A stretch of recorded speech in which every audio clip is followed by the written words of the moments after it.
ভীষণ পপুলার এই গাজরের রসমালাই আজ আমি একটু বাড়িতে বানিয়েছিলাম। ভীষণ টেস্ট হয়। আমি আমার মতো করে বানালাম আর তাই সেটাই শেয়ার করছি। প্রথমে গাজরটাকে খুব ভালো করে ধুয়ে একটু ছাড়িয়ে নিলাম। তারপর মিক্সিতে একটু ব্লেন্ড করে নিলাম, ছোট ছোট টুকরো করে ব্লেন্ড করে নিয়েছিলাম। তারপর কড়াইয়ের মধ্যে 1 চামচ ঘিটাকে খুব ভালোভাবে গরম করে গাজরের পেস্টটা দিয়ে দিলাম। খুব ভালোভাবে নাড়াচাড়া করে নেব। গাজরের জলটা যখন মরে যাবে তারপর দিয়ে দিলাম তাতে 1/2 কাপ সুজি। গাজরটা এইভাবে ঘিয়ের মধ্যে নেড়ে নিলে কি হবে, গাজরের যে কাঁচাটে গন্ধটা সেটা কিন্তু একদম চলে যাবে। তারপর একটু ঘন করে রাখা দুধ 1/2 কাপ আমি তার মধ্যে দিয়ে দিলাম। 4 চামচ চিনি দিয়ে দিলাম। দিয়ে খুব ভালোভাবে নাড়াচাড়া করে কিছুক্ষণ ঢাকা দিয়ে রেখে দেবো। যখন বেশ আঠালো আঠালো হয়ে যাবে, হাতে এরকম পাকানো যাবে, তখন সেটা খুলে একটু ঠান্ডা করে আমি হাতটাকে খুব ভালোভাবে ঘি দিলে তারপরে পাকিয়ে নিলাম।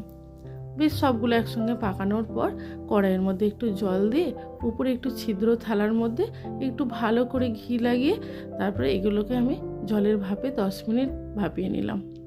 তাহলে খুব নরম হবে। তারপর নামিয়ে আমি কিছুক্ষণ রেখে দিয়েছিলাম। সঙ্গে সঙ্গেই কিন্তু দুধের মধ্যে দেওয়া যাবে না, ভীষণ নরম একটু এগুলো।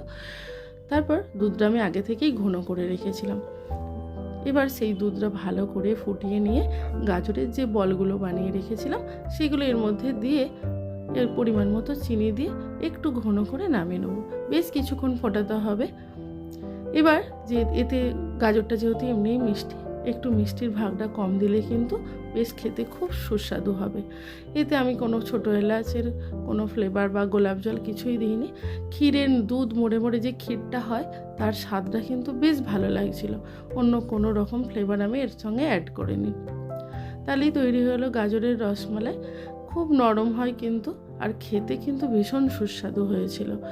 আর এত নরম, চামচ দিয়ে কাটলেই কিন্তু কেটে যাচ্ছে, আর কোনো গাজরের গন্ধও নেই।